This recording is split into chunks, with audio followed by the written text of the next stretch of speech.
This is a presentation of Northeast Streaming Sports.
Good morning and welcome to the Big Football Show. I'm your host, BA. I have with me Keith Ingle, James Martin, and Jack Hirsch.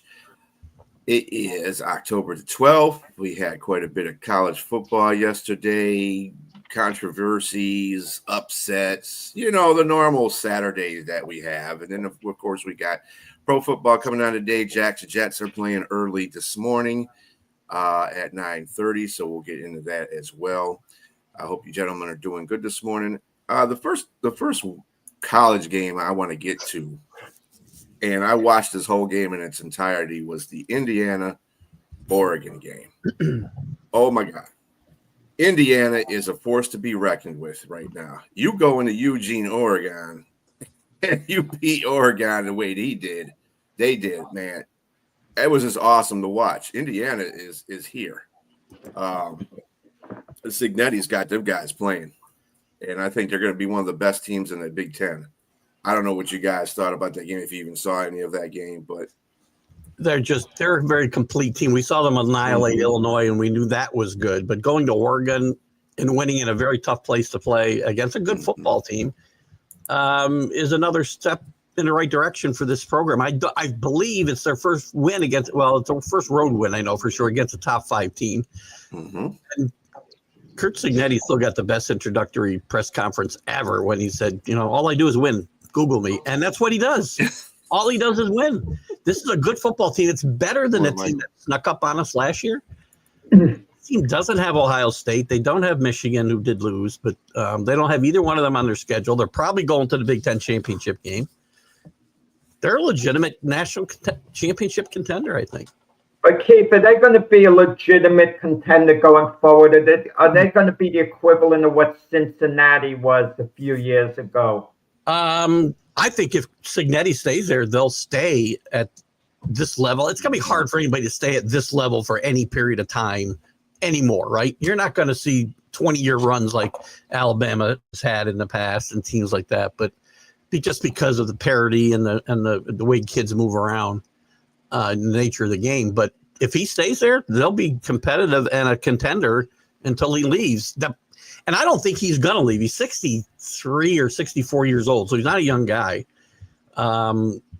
Maybe there's one more challenge he wants at a bigger name program, but he doesn't give any signals that that's going to happen. It's a great program. Keith, you're right. Indiana, this is their first over-the-top win. Over top 5 wins since 1967. So, and I agree with you. They looked like this last year. Until they came up against a real tough team starting with Ohio State. But like you said, they're not there this year, and I think Indiana has an opportunity to top what they did last year. Team's better this year, though, than last year. I think as good as they were last year, better. They're a lot better at the quarterback position specifically, and that makes a huge difference, obviously. So it'll be fun. Mendoza, he had a pretty good game except for that pick 6 that he had. But other than that, he had a pretty flawless game, and the defense for Indiana was really good. Yeah, they 6 sacks on a team that only let up 1 sack the whole, to that point. And of the 20 points Oregon got, I believe one was on a pick 6, and the other one was a short field, I think. The defense shut him down the second half. It's Yeah. just Yeah, actually, the one they had, it was kind of referee laden, if you know what I mean. We had a lot of those going on in college football this weekend. I mean, I don't like to blame the referees for anything, but sometimes they do aid in the fact that these teams get momentum. And Oregon had it in one drive when they got their touchdown. A couple of bad calls helped them get down the field. So Yeah. on that touchdown. I have spoken a lot about referees and the fact that, I don't blame referees ever for my teams losing. That does not mean referees don't affect games. Referees make bad calls. Referees change momentum in games, which we saw yesterday, and I'm sure we'll talk about that game a little bit. And that it needs to be better, right? But don't blame referees. I hate it when. Yeah, I know. I'm like that too, but Don't put yourself in that. Sometimes, yeah. I mean, It well, happens. It does. I'm not saying it doesn't happen. everything the teams don't always put themselves in that position. It's just the fact that sometimes bad calls happen. Yeah. And unfortunately, in this drive, two bad calls happened for Indiana. But it doesn't make a difference. At the end of the day, they got the W. Speaking of get the W, USC, they look tremendous against Michigan. They were just awesome. That quarterback, Jaden, what is his name? Mawabi, whatever his name is. He was fantastic in that game. They outplayed Michigan in every facet. Really, they dictated the trenches. They played well, USC, for the most part. They went on the road and lost to Illinois last week, I think, who had obviously a chip on their shoulder. But traveling in the Big Ten is tough. USC is making the changes that they need to make. When they first came into the Big Ten last year, I didn't think they were ready. I didn't think UCLA was ready in the trenches. They couldn't play Big Ten type football. USC's making some changes on the defensive side of the football, defensive line, offensive line, and they look like more like a Big Ten football team now. And their defense is the big difference here. Their defense has been atrocious since Lincoln Riley got there. Kudos to them. Again, it's tough to go on the road and win, and USC is a tough place to play as well. But big win for USC. And Michigan, up and down. You're going to be that way sometimes with a young quarterback, and Yeah, they played horrible. they'll be okay. I'm just gonna say it flat out. They played horrible. Growing you know, pains. and again, I knew this was going to happen sometime during the stretch of the season if they didn't take the breaks off of Underwood, because I could tell that he needed some help. I mean, he needed some more experience going downfield. There's a lot of passes he overthrew. He wasn't accurate in a lot of stuff. And this is because he didn't get this chance earlier in the season to do all this stuff. They put the brakes on. He's a great runner, but his passing needs to be stronger. And that's something that I don't see it yet. Yeah. So, Well, they only ran for about 100 yards yesterday, too. I mean, the USC defense that was USC. stifling. Yeah. USC was good all the way around. Next, Alabama beat Missouri 27-24. Good game. But Alabama showed that we kind of thought Missouri was going to. How can it not be a good game? Yeah, you added in good game, 27-24. Well, not every game that's 27-24 is a good game. Just because you look at the score, Right. I watched some of that game. But the point of the matter is Alabama. I thought Missouri was going to do what Missouri does, to give them a really good game, and that's what they did. Alabama's they're trying to get over that hump where they're trying to get back into the Alabama of the back in the day. So we'll see what happens with that. But they haven't lost since opening games. Haven't they gotten their mojo back? If That they loss see the was- goodness- Pretty But much. That loss looks worse and worse, though, as Florida State continues to tumble, by the way. That loss doesn't look as good. It's probably not going to matter unless they were to lose a couple times in the SEC, which they may not. This team is really good. And I have to admit when I'm wrong, and I was way off on Ty Simpson. I said Ty Simpson was not going to be a factor at quarterback. The fact that he's stuck around here for 5 years waiting to play said something. This kid's one of the best quarterbacks in the country, at least right now, and that could change. But he's playing better, as good as anybody in the country.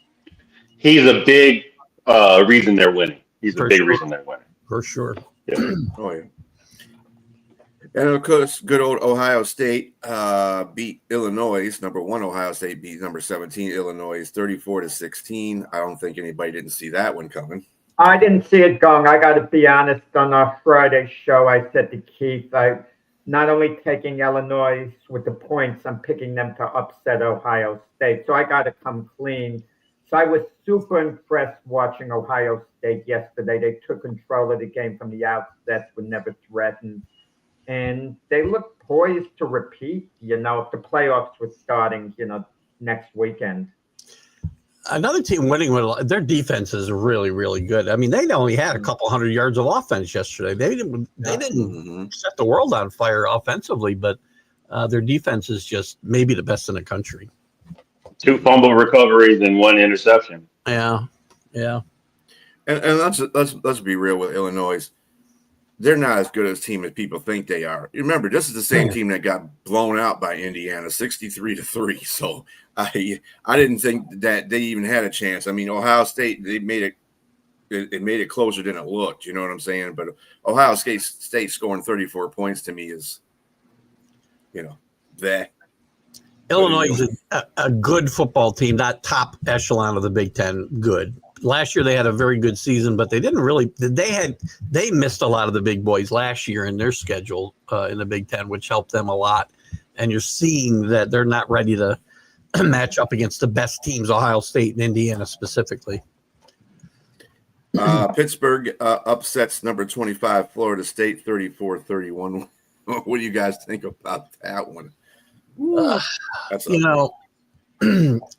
Florida State got off to such a good start, and I've said all year I'm not a big fan of Castellanos, the quarterback. You get benched at Boston College, then move on to a better school, better program theoretically.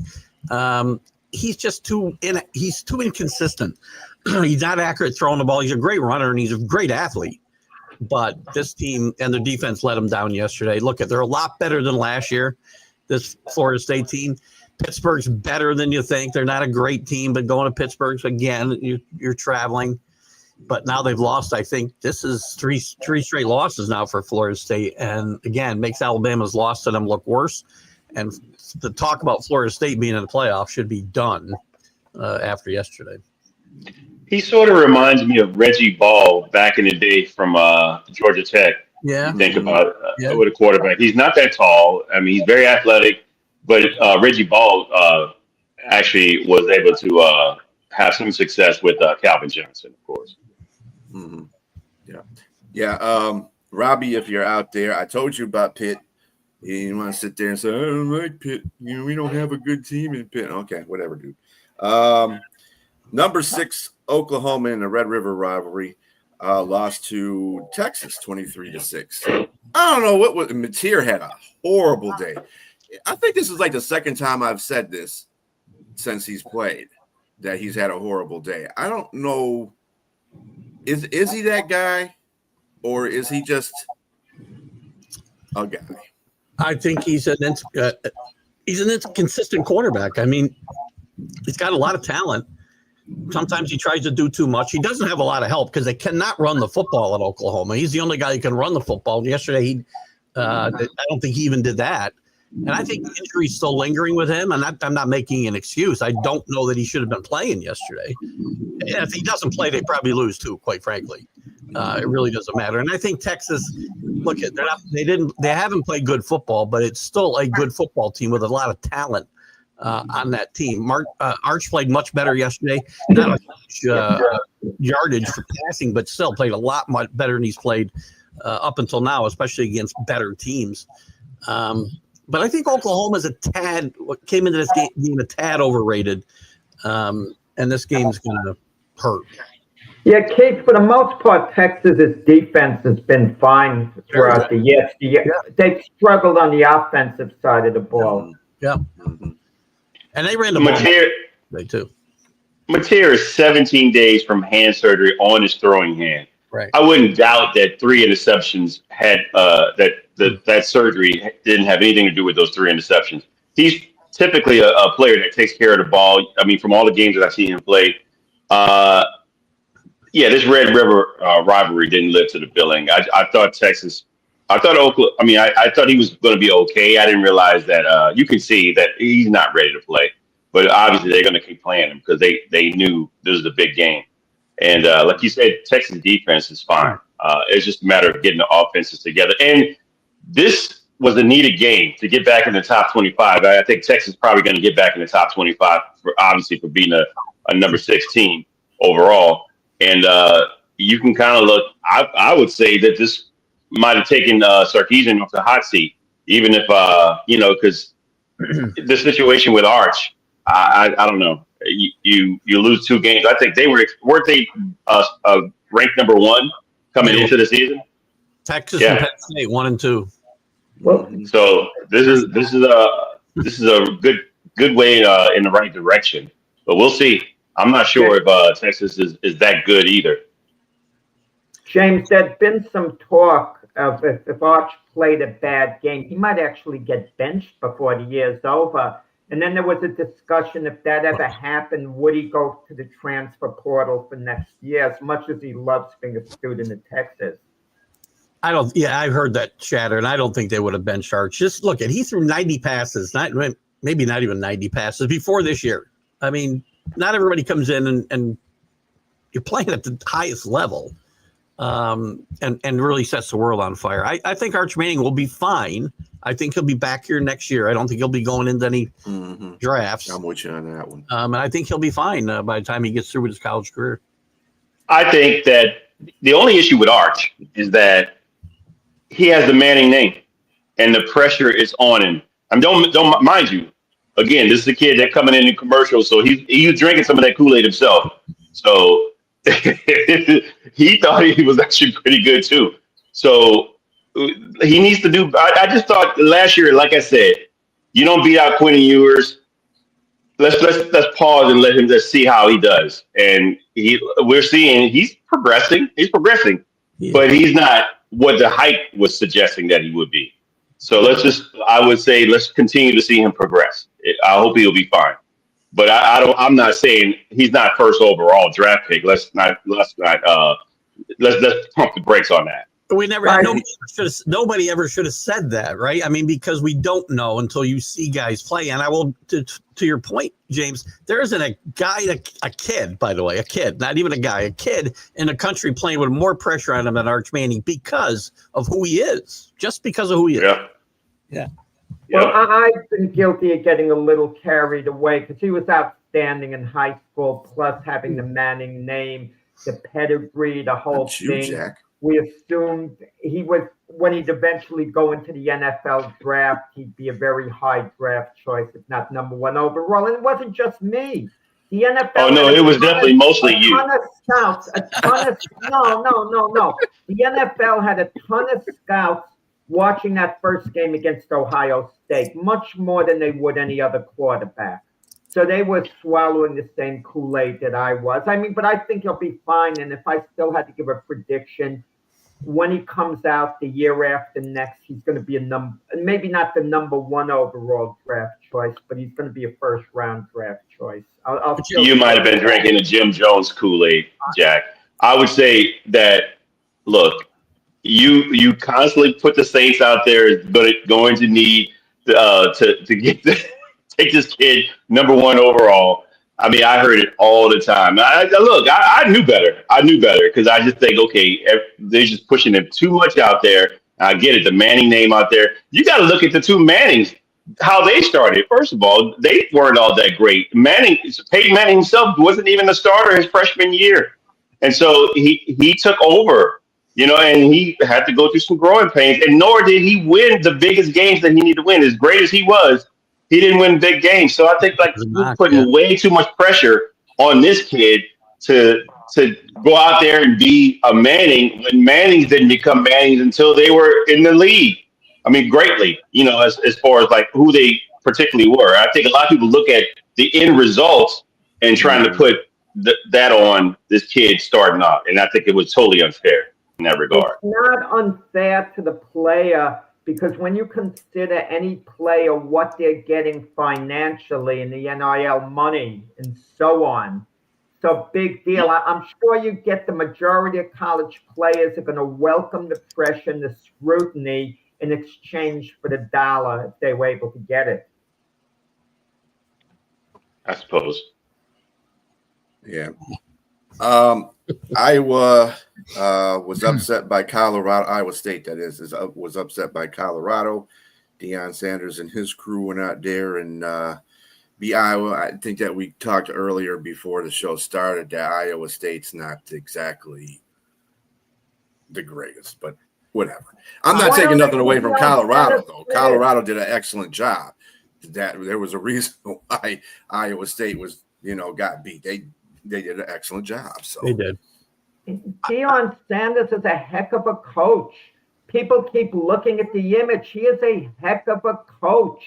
I mean, when you talk about going elsewhere, big-time programs like Penn State, for example, no one mentions Deion Sanders' name because they don't like his personality, etc. Okay, but give him credit. He's done a phenomenal job at Colorado and before that at Jackson State. He has done a good job. I've always talked that he's actually a very good builder of young men. He benched his own son in the championship game at Jackson State, in fact, for violating some rule. But this isn't, and this is not a really, Iowa State was overranked her. They had they were 4-0, but a very soft 4-0, considering how bad Kansas State has been this year.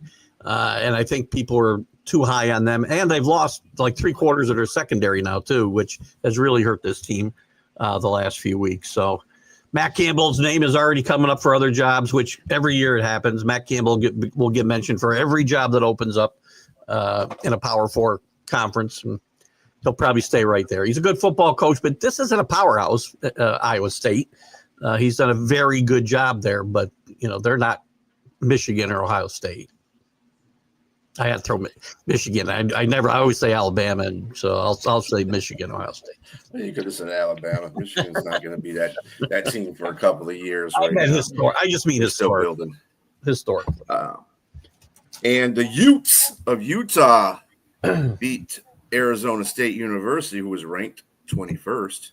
They beat the crap out of them, too. They'd be like 42-10. Actually, this is one of those ones that I picked on our college thing there, Keith. I picked them to win this game. I didn't know they were going to beat them by this much, though. Woo. Utah's been a disappointment this year, and it's a tough place to play. They played without their starting quarterback. Levin didn't play yesterday for Arizona State. Huge difference, obviously, in that team.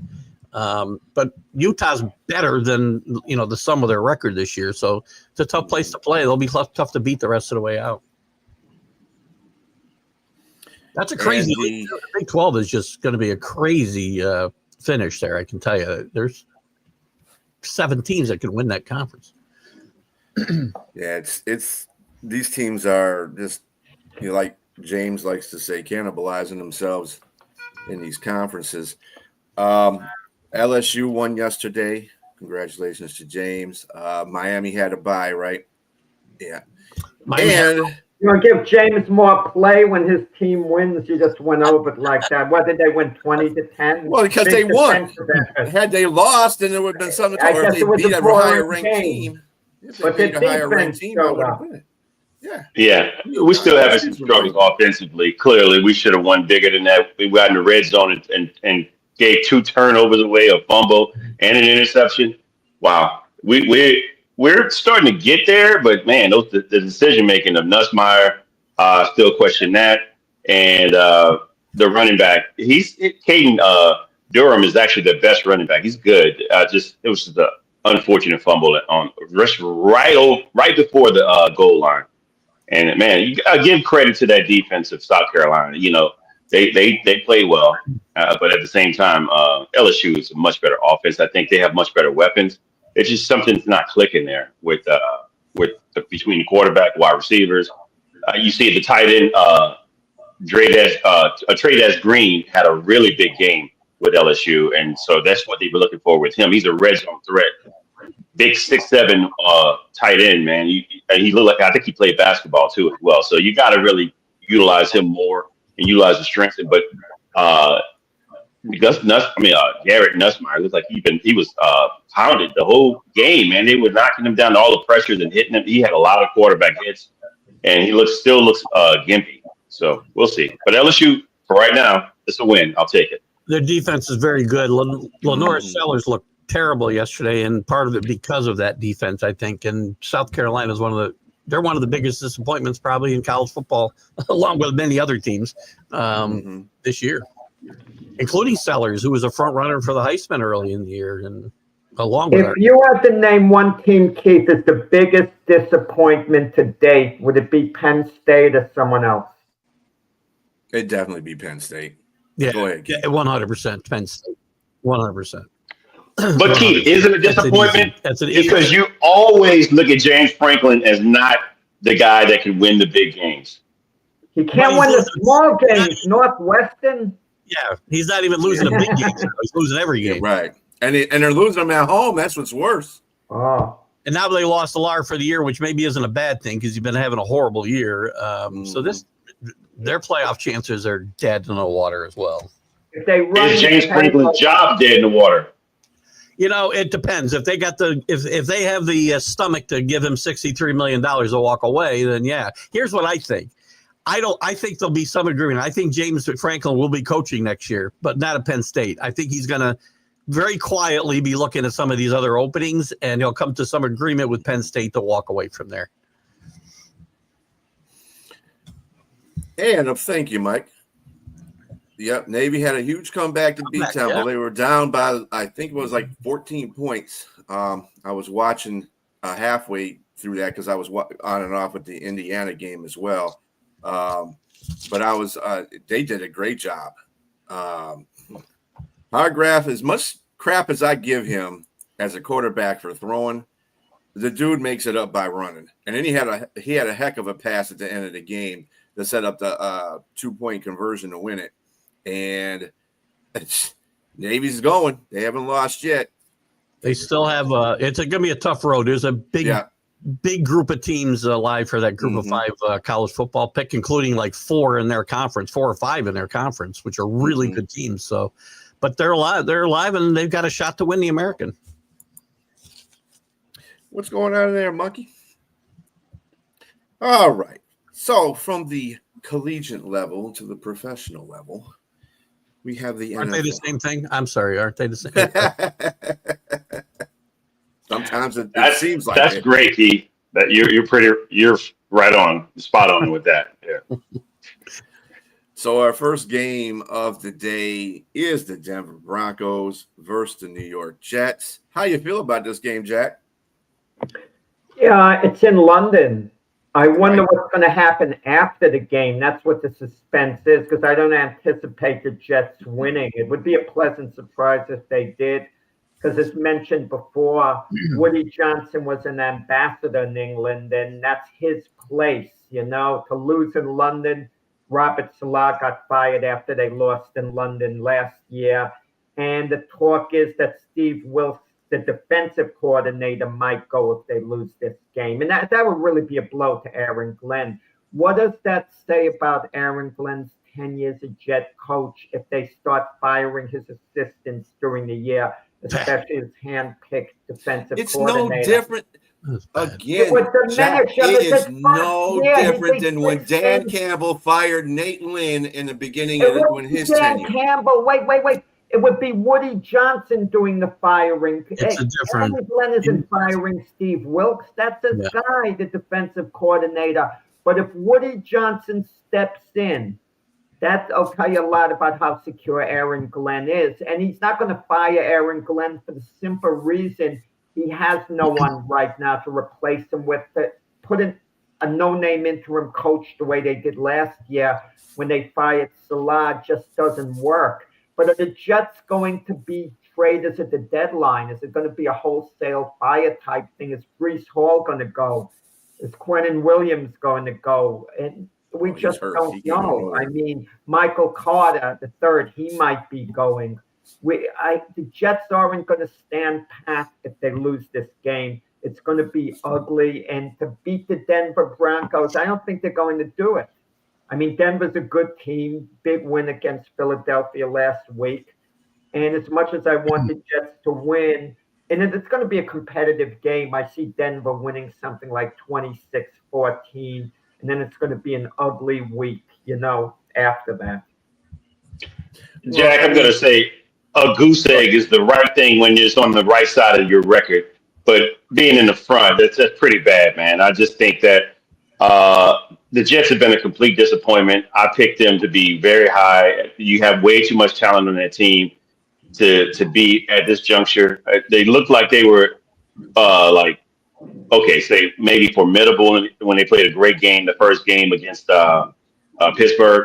But man, it's just been all wheels off, sitting on cinder blocks on going forward here. And like you said, I agree with you. I don't think they're going to beat the Broncos, and it's unfortunate. And there's been speculation that Breece Hall, the teams that have been asking about him before the trade deadline about whether or not they can get his services, which I don't know if it was the Broncos or something. I forgot whether the teams were asking about him, but yeah, man, he'd be just win his game. Get it together, man. You got the personnel. I mean, your offensive line is still intact. There's nobody hurt on the offensive line, right?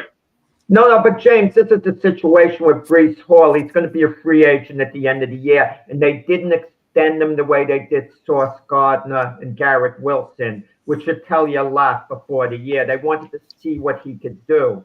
But he's playing. He's playing well.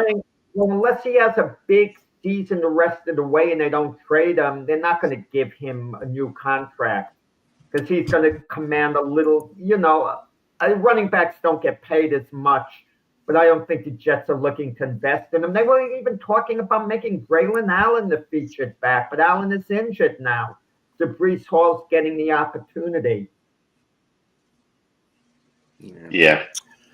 I'll be rooting for this team to go 0-17, and I think they won't go 0-17. Sounds how you really feel.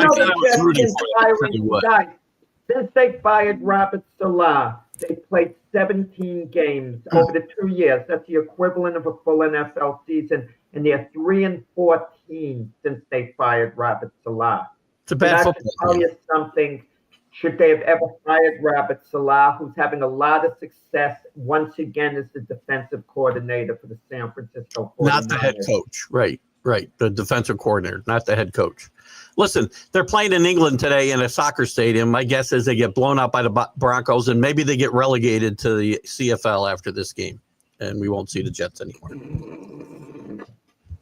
Damn, Keith. Prediction, ugly day for the Jets. Yeah, I think that's the only difference with the Jets franchise than the Lions franchise at this point. I think the Jets – I'm sorry, Jack. The Jets are just going to jet when it comes to the front office. They have a good coach there. They have to allow him to change the culture of that without being – I know it's New York, but there's no New York team, New Jersey, no New Jersey team that has been that great over the last 10, 15 years. So, come on.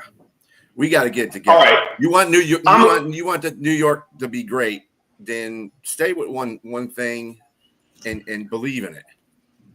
Hold on, Keith, before you go. I'm going to make a bold pick.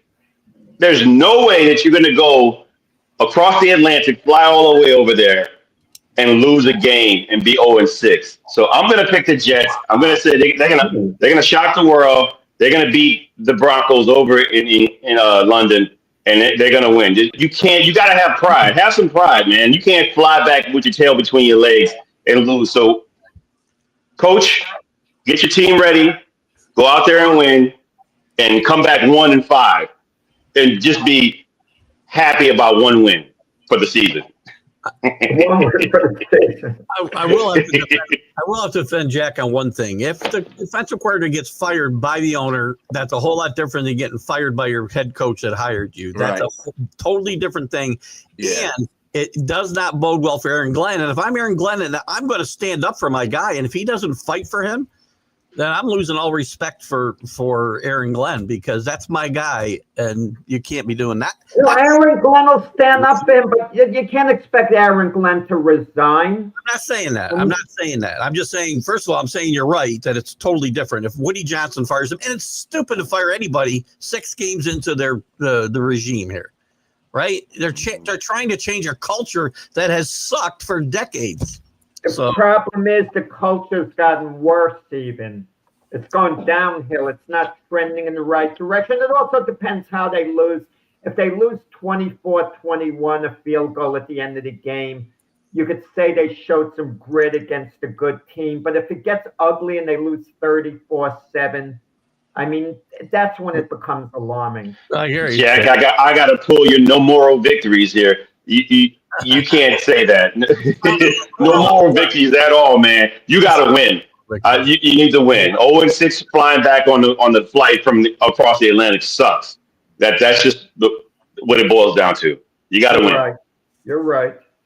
Again, it's just a difference in franchises at this point, as far as I'm concerned. You don't give that guy a chance to do anything. I mean, like I said before, the Lions front office, when they changed over to Sheila Hampford, she gave Dan Campbell the whole season. And then when they were only 3-13-1 at that, she's continued to have faith in that guy.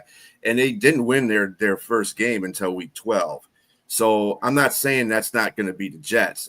They could win before that. But the point of the matter is, give the guy, give AG some leeway. He's got to establish a culture in there. This is exactly the reason why New York keeps doing the same thing every year, because they don't like what they see at first, and then they get rid of whatever But that you is. got to live with your choices. If it doesn't work out with Justin Fields, that's Aaron Glenn's choice. He's got to be held responsible, because that's him and the GM. That's where they pointed the direction in Justin Fields' hands. And if Justin Fields works out, give him full credit. Well, and give him a chance to do that, though. That's what I'm saying.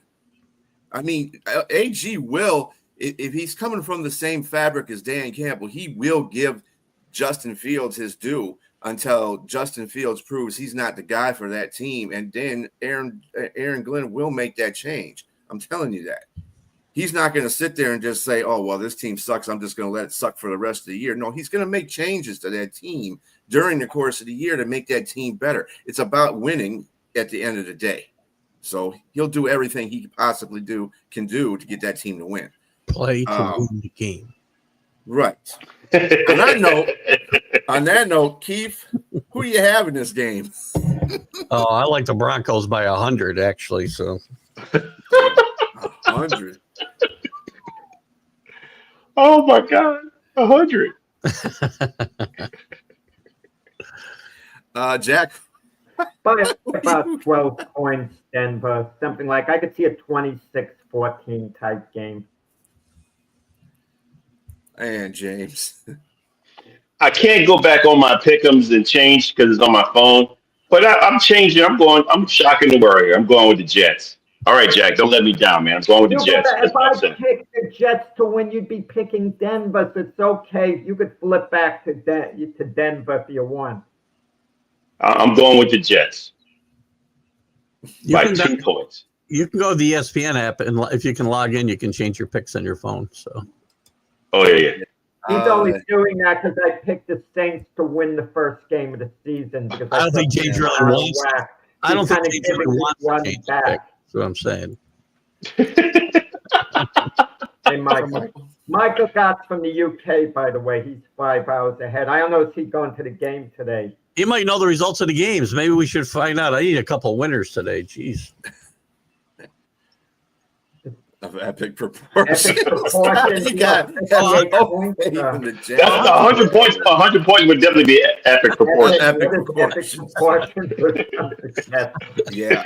Unfortunately, I don't see anything that's changing right now for the Jets. I'm sure it's going to change sometime in the future.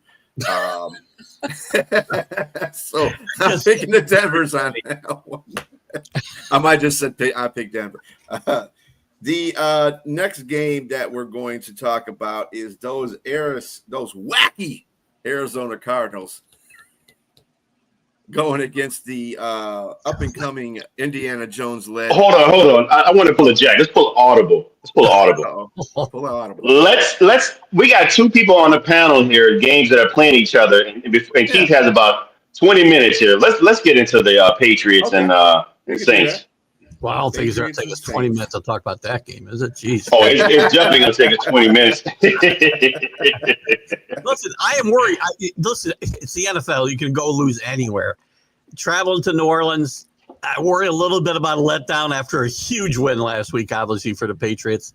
I do think they should win this game. Drake May is getting better and better every week. He just makes plays. He keeps plays alive, and he's not doing stupid things with the football every time he tries to make something happen like he did the last year and part of this year. Gibson being out for the year hurts his running backfield a little bit. I think you'll see more of Trayvon Henderson today. And I like the Patriots to go on the road. And I don't think this will be a 100-point win. I do not think that. I think this could be a tight football game. But the Patriots find a way to win this game on the road. Okay. There are a lot of storylines here. I think the biggest one that no one's really talking about is the return of Stephon Diggs and the Minneapolis Miracle against the Saints. So return game every week. He's having for this game. No one but the Saints. I'm telling you, the Saints fan base and the Saints hold grudges like nobody's business. Yeah, most of them weren't on the team at the time. I'm telling you right now, Cam Jordan definitely was, and and he's definitely one. Jack, let me finish. Thank you. I will say that he's having a great season right now. Stephon Diggs is playing great, and he had an excellent game against Buffalo. He and Drake May as well is playing. I mean, he's throwing the ball like lights out, a lot of his passes, Keith, are more outside, and they're targeted on the outside, and he's like elite level throwing the ball and making the completion. So that's what I'm kind of concerned with, but I like Spencer Rattler improved as well. Spencer Rattler didn't have any sacks against probably one of the better defensive fronts that he'll face all year. And so this is no revenge game. Stop it. But Monkey, don't be mad because your team lost last week, man, to the Patriots. Oh. So I would say,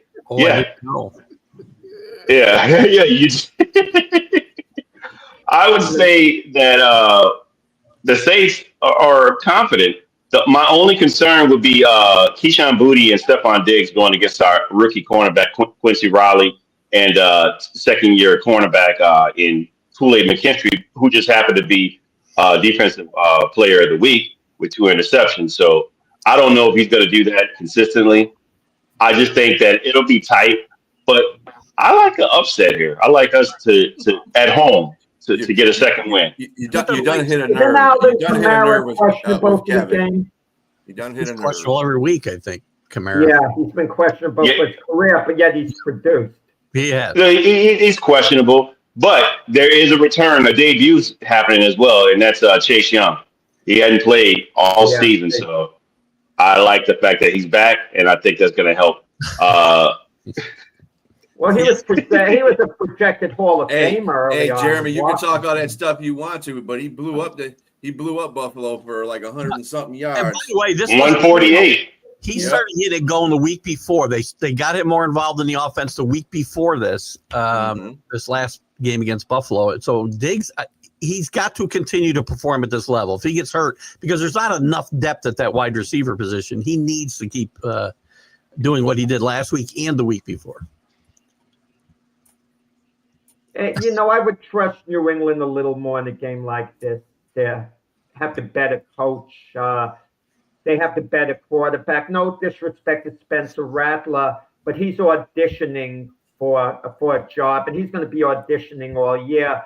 We should have a list, if time ever permitted, of all the teams, which quarterbacks are actually auditioning for their future. I don't mean a temporary fill-in. There are a lot of the fan number that are auditioning. Drake May's not auditioning. He's their guy of the future. And I can't believe that New England, coming off such a massive win at Buffalo against one of the best teams in the NFL, will go to New Orleans and then all of a sudden stumble. They're not good enough for it to be a trap game. They can't be taking New Orleans lightly. Well, I don't think Mike Vrabel. New Orleans did beat the Giants last week. I don't think much in New Orleans. I only think they're going to win a couple of games this year. Last week was one of them. But I just, even at home, I think New Orleans is going to play them tough. It's going to be a close game, but New England should prevail. And this team has taken on the persona of Mike Vrabel, and you're finding out why he's the only coach that Mayo would have got fired for was Mike Vrabel. Great, real quick, I watched the Edelman and Gronk podcast this week, and they had a segment where would Mike Vrabel win a fight against every other NFL coach, and the only one they gave a chance to, Brian, was Dan Campbell, just so you know. They said it would probably be a split decision. I paid money to go see that. Do we count assistant coaches, a defensive coordinator? This is just head coach. No, Jack, we're not making it. We're not making it complicated. It's head coaches, buddy. Just head coaches. Jack, who do you got in this game between the Saints and the Patriots? Well, no, he picked the Patriots. Yeah, Patriots close game. Something like 23-20. I mean, yeah, you can. But I mean, keep giving him he needs his pink pop rocks. That's what he needs. Yeah, right. I mean, but he had a bunch of them last week, I think, pretty sure. But cancer might be too hard of a word for him. I mean, he does quit on teams, and he's not a good guy to have around when he's not getting the football. I get it. He's like every other wide receiver. He's a diva, but cancer might be a little bit harsh, quite frankly. Yeah. Yeah, I agree with you on that one. Since this is a 4-panel discussion, I'm gonna go with James. Oh, Brian's got a pick. Yeah, I got a pick. So I'm going with James the Saints because I think they play really outstanding at home. This is kind of. I like New England too. I like the team loses the vast majority of games. They only had home because they won one game at home. I mean, come on. Jack, not everybody enlists in your way of thinking. Okay, so I'm giving it to the home team. All right. We are 1-4, Jack. It's not a great record, but there's somebody worse than us. Yeah. And they're on this panel. I'll agree with that. Yeah. I'll tip my hat to you.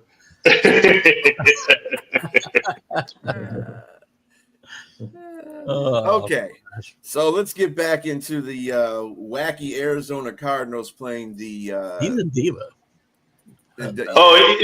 Monkey is not happy. He played for Buffalo, so I mean, yeah. Well, he played for Minnesota too, and that's when Rick made that comment about the cancer. And again, maybe he is. He is a diva. I get that. They all are. So. Anyway, sorry, Brian. I'm turning Jen over here. Sorry. No, you're good. You're good. Arizona Cardinals versus the Indianapolis Colts. What do you got? Who you got in that one, Keith? I like the Colts. Kyler Murray's out here, which is about their only chance to win with Connor already gone. Their offense is falling apart here week by week. They're not a bad football team. I think they're well coached. By the way, I think the fine that their coach got for getting in the running back's face is a little over the top. He had every right to get in that guy's face. I don't understand how they fined him for that. You can't put your hands on the player. That was the reason, not that he got in his face. Fair enough, but whatever. I mean, when I grew up, every coach put their hands on a player, and nobody got hurt. So, soft. You gotta say, call it soft. Thank you, soft. Anyway, I like the Colts here. Colts are. We're 5 games in now, so we got a decent body of work here. The Colts are a good football team. They're going to win this game. I think a couple touchdowns. There you go. And Jack, who you got, buddy? I like Arizona on an upset, actually. I know they're going to Indianapolis there. Jacoby Brissett is filling in. He's been all over the place, including Indianapolis in the past. I think Brissett shows he can win short term. Couple of games here, a couple of games there. Was effective at Cleveland. And Marvin Harrison is coming around now the last couple of games. being the type of player we thought he would be coming out of college. And they have a good defense. And they've lost tight games. And they lost a complete flukish game to the Tennessee Titans. Where at the end of the game, they had like a 99% chance of winning, according to the analytics, but somehow they lost. Because you have to carry the ball all the and way. that incident with Coach Gannon, maybe that wakes them up a little bit. Maybe the players respond to that. I just don't think that they're a bad team. I'm not ready to give up on the Arizona Cardinals, who I still think are going to win the division over the Rams and the 49ers. I haven't given up on them yet, and I think it starts today. They beat the Colts in the squeaker. Fairly high-scoring game, something like 27-26. Okay, James. Playoffs? Are you kidding me? Playoffs? I definitely think playoffs for this team, the Colts. They are contenders. They are not pretenders. They are definitely going to win this game. They're going to win, especially with players out for Arizona. Too many guys. Indiana Jones is got another movie out, and it's going to be high ratings. They're definitely playing well, man. It's just hard, and then to have a running back like Jonathan Taylor, he is in rare form right now. I just think that they're excellent. They're the creme de la creme of this division. Yeah, I agree with you. I don't know what Jack is talking about with them. They're not good, man. It's just they're a disappointment every year. They need to revamp that team and drop some players. And I unfortunately, I even think that maybe a trade or is imminent for Kyler Murray. I don't see him being the team's answer at franchise quarterback there. And I've always rooted for him because I thought he was excellent coming out of college, and I thought he played. He had signs of being a franchise guy, but he's inconsistent, man. I can't take him anymore. I just think that team's probably not going to want to take him anymore. I think they may look to go elsewhere. I just don't know if there's anything out there to take to replace him. That's the only problem. No, but with that said, I'm going with the Colts. Colts. Yeah. I unfortunately, I wasn't like Jack. I didn't go all the way up to winning the division, but I did have them finishing second. I liked them better too. I did. Yeah, they're not making good football plays out there on the field, and that's a telltale sign of how that team is. I to say that San Francisco and Seattle are playing way better than they are right now. I'm going to go with that. Colts winning that game. Let's see. We got the LA Rams, Matt Stafford going against Baltimore and Cooper Rush. Who you got, Keith? I don't see how I thought the Ravens would find a way to sneak out a win late last week, and they got just humiliated. This team is not a talented football team as they've been in the past. Without Jackson, they have no chance here. Rams. Jack. Let me think that over a little more. Oh, come on! No way! I'm going to tell you why. I'll give you an answer now because I picked the Ravens to win the Super Bowl, and I don't want to give up on a team this early who I picked to win the Super Bowl. And it's they're 1-4, and I don't see the Ravens winning today, and then they're 1-5. At what time do I pull the plug on my prediction? And I never like to pull the plug on a prediction because then the team starts coming back. I kind of like to keep the faith. Like you guys say, keep faith in Aaron Glenn, which I am. Let him keep coaching and straighten it out. Let the team straighten up. But the Ravens haven't even been competitive in their losses. They've given up so many points. A lot more points, over this span of games than they have in years. I mean, what's happened to them? They got the same coach, John Harbaugh, very good coach who's run a great program. What on earth is going on with the Ravens? It seems like they've quit. Okay? And I don't want to hear Lamar Jackson's out, this or that. Cooper Rush was competent as a Cowboy backup. He can run an offense.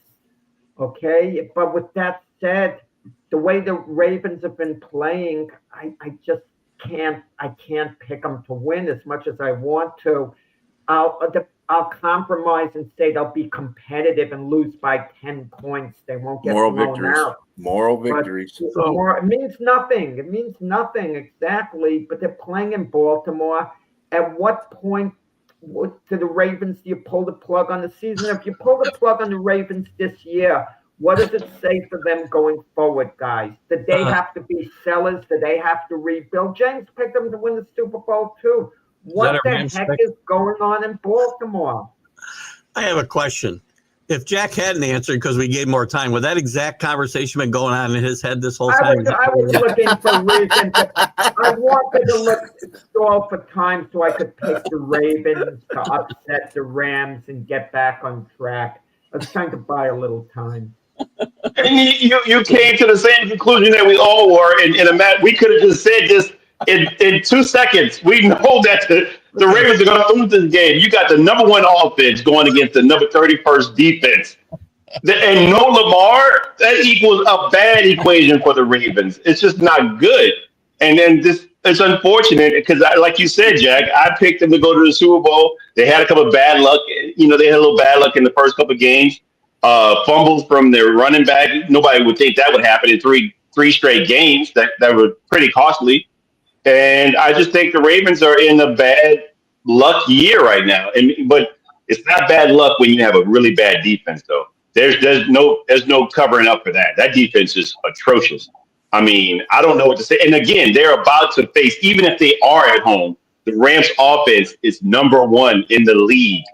It's going to be tough. Unless Matt.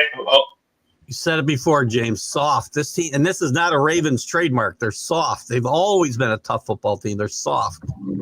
Can you imagine Tony Siragusa rolling over his grave, looking at this defense right now? And then Ray Lewis is probably like losing his mind at the side of his defense. Ed Reed, Suggs, all these guys that were like just dominant forces are seeing how bad this defense is. And again, the trademark is their defense, and it's not anymore. Mm-hmm. I got the Rams big in this one. So Keith, what do you say when the backup quarterback comes in? What do I their say? Season is usually their season. Quarterback, you're done. Your season's over. There If you he's go. got any amount of time. Whether Cooper Rush is competent enough, he's not going to. Jack, no. The difference between Cooper Rush and Lamar Jackson is like winter and summer, buddy. Oh. Okay. Absolutely. But I want to hear backup quarterback can lead a team to a Super Bowl. Look, Carson Wentz got injured when he was the Eagles starter. They went on and won the Super Bowl. Phil Simms was hurt with the Giants. They won the Super Bowl. That was 100 years ago. It's hard. I mean, obviously, you're better off with your starter. But look what's going on with the 49ers, and look what's going on with the backups. With Mac Jones, the Niners are winning. Hey, so I don't want to hear, I don't condemn the backups. I'm talking about teams. Forgive me, Jeremy, number 1 passing offense. Yeah. Well, but I agree. Lamar Jackson is miles and miles ahead of Cooper Rush. But, Lamar Jackson would be miles ahead of any backup. I mean, Monkey, that may be true, but I mean, you have the same with Josh Allen. You can still lose with Josh Allen too, and that's been proven. So Lamar gives the Ravens when Lamar was on the Ravens before his injury, the offense was decent. That's what you had to stop, and the defense is just crap. And that's, there was not enough offense to offset the defense. So now that you don't have Lamar Jackson on there, you can forget it. Yeah, I'm going with the Rams on this one too. The next game is the Cleveland Brownies versus the Pittsburgh Steelers at Pittsburgh. Who you got, Keith? I'll make a pick for you. I'll take the Steelers because I just can't pick the Browns. Although Dylan Gabriel had his moments last week. But I'll take the Pittsburgh Steelers here. All right. Who you got, Jack? Do you realize how insane as it might seem?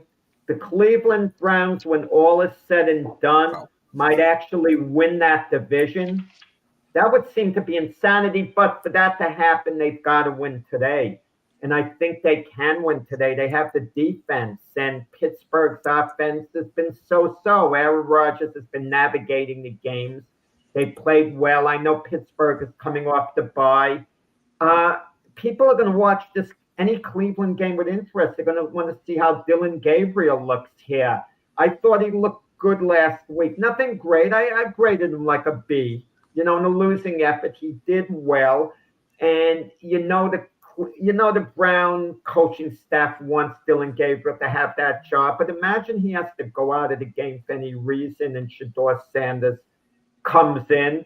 I mean, that's like the entertainment that people are looking at. Backup quarterbacks can win in this league, so Shedeur Sanders could take them to the Super Bowl. So, well, I doubt it. But I like Cleveland in that game. Close game by a field goal. Cleveland has a very good defensive unit led by Myles Garrett. There's nothing wrong with them on the defensive side of the ball. You pick Cleveland? I'm picking Cleveland. Pittsburgh isn't that good, guys. I got news for you. The wheels are probably going to come off the Steelers. And I think they start loosening today when they lose to Cleveland. And I know it's at Pittsburgh, but I think Cleveland's going to win there. 22-19 Cleveland. And Dylan Gabriel will be the big story when it's over, the way he led Cleveland on a field goal at the end of the game on a drive. And I'm going to guess. I know who you guys are picking. I'm going to run. All right, Keith. All right, Keith. Good show, bro. Have a good one, man. Have a good Sunday. Bye-bye. Bye-bye. So this is one of the rare moments I'm going to have to agree with Jack. I think this is my upset special. I think the Cleveland Browns are going to win this game. I think Dylan Gabriel did play a really good game. Enough to have 2 touchdowns. First of all, let's get that straight. He played a good game, but he threw 2 touchdowns. That's hard to come by with an offense that's like sputtering, or has been sputtering the past few games. And he threw 2 touchdowns, but they only scored 17 points. They got to do a little bit more there, and I think they can. I know the Steelers defense is pretty good, but they're not great. So I like the Cleveland defense as well.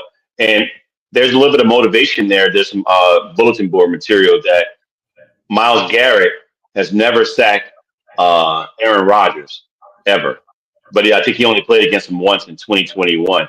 And so I think he sacked like 36 quarterbacks or something like that, some crazy number.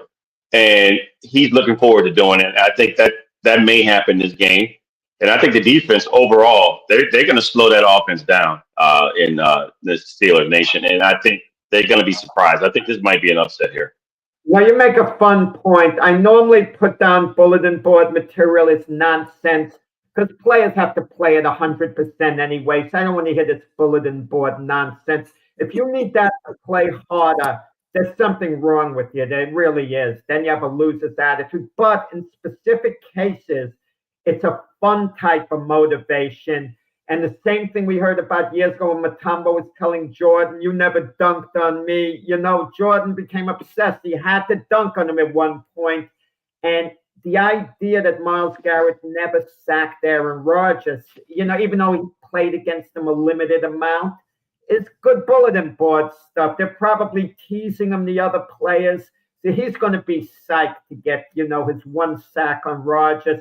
But hopefully when he does get that sack on him, he doesn't feel his day's work is over and he becomes too satisfied. But Myles Garrett, one of the all-time great pass rushers.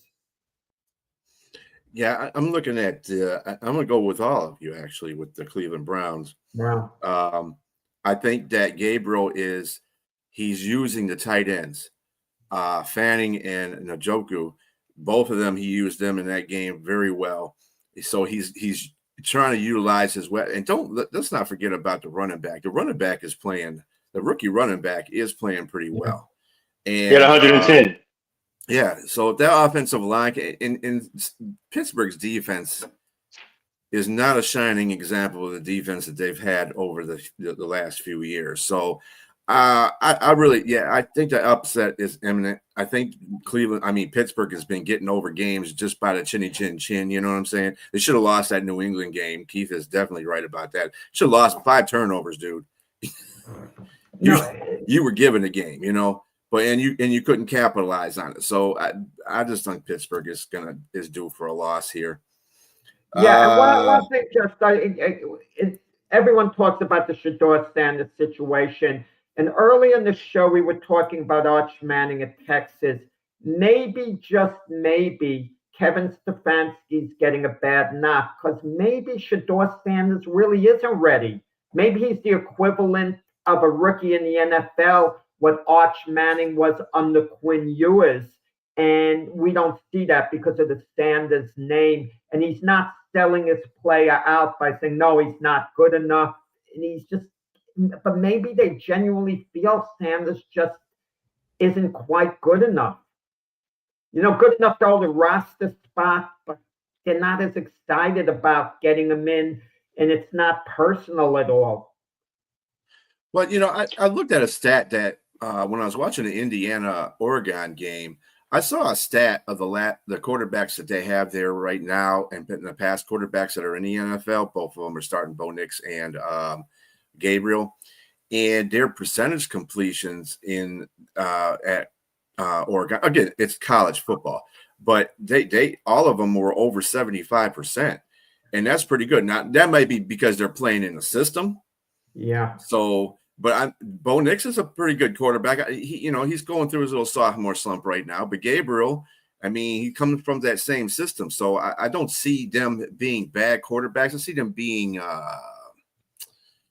quarterbacks that, get the job done. They're not going to be flashy. They're not going to be a Lamar Jackson or a Josh Allen, but they're going to be good enough to lead teams to victories.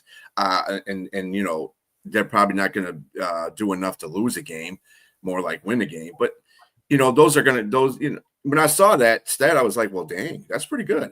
So Gabriel's going to be up there. I think he's just got to get used to the NFL. He'll probably have some bad games, typical for a rookie, but he should be fine.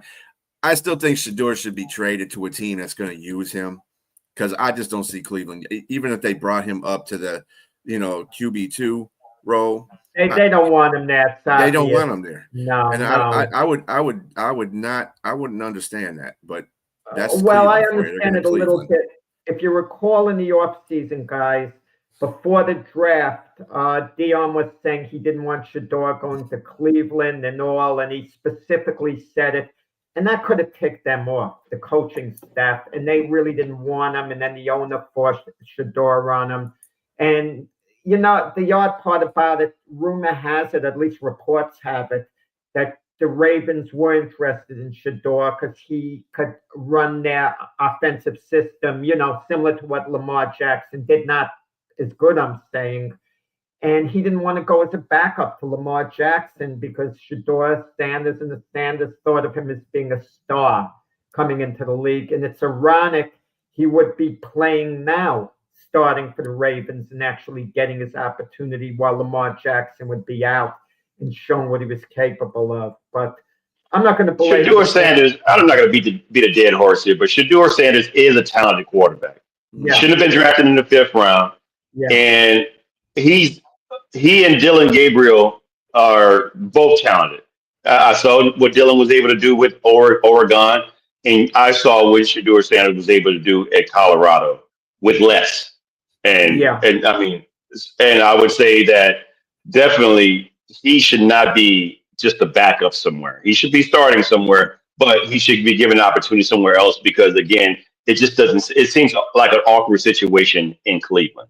So he should be somewhere else. But right now he's playing with his hand. He's the backup, and that's just where it is. And he's being professional about it outside of the Panama and stuff. But he's being very professional about it. Well, that could be easily resolved. The Saints just have to make a call and they trade Shuck for Sanders. No need, sir. No need. All right. So we're going to go into what I consider as one of the top games of the Sunday. Seahawks at the Jaguars. Who you got, Jack? Not an easy game to pick. Not an easy game to pick. Jacksonville is feeling good. A couple of big wins, beating the Chiefs, handing the 49ers the only defeat. They're at home. Seattle's played really well on balance. No particular reason. I'll go with Jacksonville to win because I think they have a little more upside going forward than Seattle has. Something about the intangibles of the Jaguars, they've never quite hit their stride. They're a little more likely to do it this year, I think, than the Seahawks will. So I'll go with Jacksonville at home to win. What you got, James? I'm not going to say a big win for them is against the Chiefs. And I mean, we got big names there, but are they still a good team? Not at 2-3. I mean, I don't think they are. I think they are regressing. And I mean, they don't have all their players, but a lot of people don't have all their players. I mean, you have Patrick Mahomes there, and so there's no excuse. They should be winning. I think Jacksonville is a good team, but I think it ends right here even at home when they play the Seahawks. I think the Seahawks are a better team overall. I got firsthand to see that with New Orleans against them in Seattle. I think that all facets, they're both all defense, offense, and special teams. They're really good, and they're going to go down there and beat the brakes off with the Jags. I think that Sam Darnold's played good. Decisively. Yes, I think so. Game? Wow. Nope. I think by 2 touchdowns at least. Ooh. Yep. Thank you. And that's the exact reason why I'm picking the Seattle Seahawks, because I have no faith in sunshine. Jacksonville is one of those teams that they want you to believe in. And they want you to believe in that team, but it's like, can I know? I mean, you really haven't played besides Kansas City, and Kansas City's not at the top of their game right now. Have you really played anybody? If they played Indianapolis, who would you pick in that game? You'd probably pick Indianapolis, wouldn't you? I picked Arizona to beat Indianapolis today, so don't assume I would. Well, I mean, but would you agree with this? That's true, Jackie. I didn't know why I asked you. Okay, but Trevor Lawrence is having. We're gonna check Jack's coffee and have him walk the line over there. Trevor Lawrence is having a good year this year, and he's the leader of that team. And if he's trending upward, and that would be my hope for them. The rest of the team's basically going to follow. There's a certain upside. Travis Hunter hasn't really made an impact. You know what a great player he might be. And, Jacksonville teases us a lot. I'm aware of that. They exactly. tease us a lot, but maybe this is finally the year they put together a decent year. They were a playoff team a couple of years ago, so it's not like they've been a doormat team. Yeah. But even that being said, and Hunter's not going to he's not going to be front and center for a lot of things because he's playing both sides of the ball. That's going to wear on him eventually at the end of the season. I don't care how young you are. This is the NFL. It's hard to play both sides of the ball on a constant basis. And this is the reason why he had a good game against the Chiefs. I give you that as a receiver. Not too much as a corner. And the Jacksonville Jaguars are doubling down on making him a receiver more over than a corner right now. So in most his snaps are going to be on the receiving side, not on the defensive side. So, and that's what they should stick to tell you the truth. That guy is going to ruin his own career if he tries to play both sides in the NFL. That's cute in college, but in the NFL, it's a whole different situation. He can. I'm not saying he can't, but the point is. Agree with you. He could play full time as a receiver and part time as a. Yeah, well, that's what I'm saying. Yeah, but that's such a valuable player to have because you could throw him in an emergency at cornerback, and just on talent alone, there's a good chance he gets the job done. All right, and I did pick Seattle as well. The LA Chargers are going to the Miami Dolphins. Who do you got, Jack? Yeah, the Chargers, 2 losses in a row. Yeah, and they're playing the Dolphins, who are one of the worst teams in football, or one of the most troubled teams at the very least. Along with it, I like the Chargers to, go into Miami and just win big, like something like 34-10. I mean, when you lose 2 games in a row, you're not taking an opponent lightly. You really, have to get it together on the Harbaugh. And I'll be shocked if Miami actually beats the Chargers. If they beat the Chargers, then we got to reevaluate the Jim Harbaugh effect on that team, because no great coach would have his team lose a 3rd game in a row against a lowly opponent like the Miami Dolphins. And I don't think they're going to have any trouble running the ball on Miami. And Justin Herbert's basically going to do as he pleases.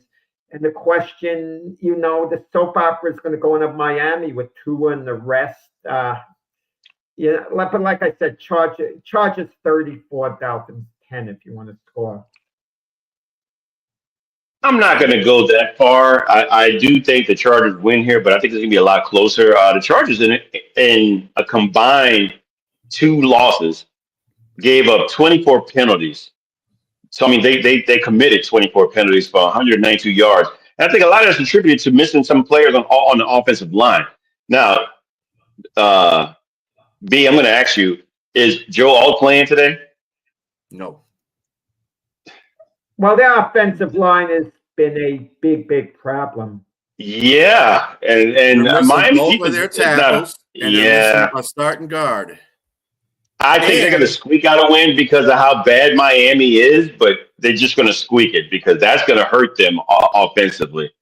And a big thing that you're missing from this team is the running backs. Both running backs are out. Omarion Hampton's out too? Yeah, he's out too. And so is, of course, what's his face? Harris. Yeah, he's out. So for the season, right? Out for the whole season. Yeah, Harris out. At least Omarion can come back. So that's good. But they had to sign Raheem, Nimes, God, I can't get his name. But yeah, they had to sign him. And then you got this rookie running back starting. So and the offensive line is banged up. You're talking about it's just I had picked the Chargers to win this game too. But it is not going to be 34 points or 21 points. Y'all can sit there and say all that, but they're going to have a hard time running the ball. I didn't realize with Hampton out. Nyheim Hines. It's not going to be that easy running the ball. But okay, I'll readjust. Instead of them win by 24 points, they're still going to win. You still got to win by 24-10? Yeah, maybe 24-10 instead of 34-10. You want to know something? So Justin Herbert will just be passing more. Okay, yeah, stick with 34-10. I just think it's ugly in Miami. But again, you have to understand this. Both tackles are missing. So his blind side and his front side pressure is going to be in his face most of the time. And let me tell you something. If anything's good about Miami's defense, it is their front line. Now their corners ain't so great. Everything behind the front 7 isn't good at all. Period. They got a crappy. It's like put the patchwork defensive backs. Losing 2 games in a row becomes very urgent for any team. It's very urgent because something is going wrong. And if you believe that in Jim Harbaugh is truly an elite coach, one of the best coaches in the NFL, like I think James believes, I believe, you might believe it, Brian. They adjust, they get things done. They don't just eke out a win against a weaker team. I mean, I'm just looking at it from a logical perspective. I'm not analyzing the players, this and that. I didn't fully consider Hampton being out, but Harris has been on Najee Harris all year. So that wasn't an issue early in the year when they were running the ball well. Yeah, but I will agree that while you're a coach of an elite level and you figure out how to win, but it's not always going to be like by blowout. Sometimes you're just strategic just to win by a couple of points, but a win is a win at the end of the day, especially if you're someone dealing with major injuries like they are on the offensive side of the ball. And that's where they were successful earlier in the year with Justin Herbert playing elite level ball. But if you can't keep them upright, it's going to be really I mean, they're going to be dinking and dunking, throwing like 5, 6, 7 yard passes within a matter of 1.5 to 2 seconds, getting rid of the ball because they have no protection and no running game as well. So they're kind of one-sided. We already know what they're going to be. Yeah, like he said, Hampton being out is huge because he can run the ball, man. That's going to be tough, but I still have them squeaking out a win here because they need it because of the coaching, like you said. Okay. Yeah, and you got to look at it too. McDaniel, as much as I don't know what kind of drugs he's taking, because these press conferences, man, dude, Miami must be nice for you. But anyway, he's got to be hallucinogens. He's got to fight for his job. Any decent coach needs to be fighting for their job. So I'm sure he's going to have a game plan where he understands the defense needs to be prevalent in this game against the offense of the Chargers. So we'll see how that works out. I think it's going to be a real close game, though, just because of that offensive line is banged up for the Chargers. They have no running backs really right now. And you got to keep Herbert upright. And if you can't do that, you can get lucky. He can get lucky and run out the pocket. That's one good thing that's good for Herbert. He can run out the pocket. And that's huge. That's like their running game in essence. So as long as he's fine and he don't get hurt, we're fine. They should win. They should win, but not by like 24 points. Guys are nuts. Anyway, next game we have is the Tennessee Titans versus the Las Vegas Raiders. Next. Can you imagine like your local teams, their game can't be on? The Giants play Thursday. The Jets have the morning game. And could you imagine that's the game they give me here in New York to watch the Raiders in Tennessee? And I can't do anything else. And that's my NFL football. Oh, man. I mean, I might turn to the movie channel. I don't know if that would have but Tennessee's feeling good. They won last week. They've been a mess, and they actually won a game last week. But the Arizona Cardinals lost that game more than Tennessee won it. And I know I'm taking credit away from Tennessee, but that's the reality. How on earth did the Cardinals blow that game? It was a fiasco. So now are we supposed to think Tennessee's coming along? The defense isn't that bad. The offense, though, is non-existent. And I'm not saying the defense is good. It's average. But the Raiders, after beating New England in the opener, has lost 4 in a row. And they're disorganized. They seem to be a mess. But the Raiders have some impact players. And Tennessee has very little in the form of impact players. And so I think the Raiders get it together enough to eke out a win, 21-20 or something along that line. They eke it out.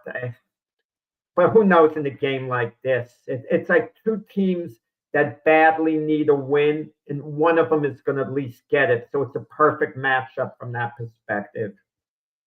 So you got the Raiders, Jack? The Raiders eking it out, a close one, yeah. James, who you got?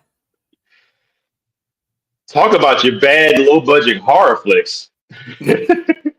Exactly. This is not one. I mean, when I say low budget, I mean when you can have a low budget movie and it still be good, but this is one of the ones where there's so many errors. The boom mic is showing up in the camera. The blood squirting out of the neck is just not good. It's just a ketchup or something on. It's just pretty bad. It's just not so good at all. But so bad that it's comical. It's good. Mm-hmm. I would say that the Raiders. I agree with you, Jack, that they have impact players. I think Geno could bounce back here. The running back, Ashton Genty, he had a 100-yard game a couple of games ago. Maybe he has another 100-yard game here at home. Brock Bowers, you got to lean on him. Jacoby Myers needs to be a little bit more prevalent and stop whining about things. I just think that this is a team that you're supposed to pounce on and get your second win. If they can do that, I don't know. Right, if they can do that. I mean, in the Titans, I mean. So I just think that the Raiders are going to do it just enough to win this game at home, and that should be a decent factor for them. and go 2-4. But I don't see a good long-term outcome for neither team in this season. So, but this is a battle of the worst teams in the NFL. You know how great this would be? Imagine this was the flex game they put on Sunday night. Can you imagine Tony Dungy and the rest trying to put a spin on this game? That would be the biggest laugh. I mean.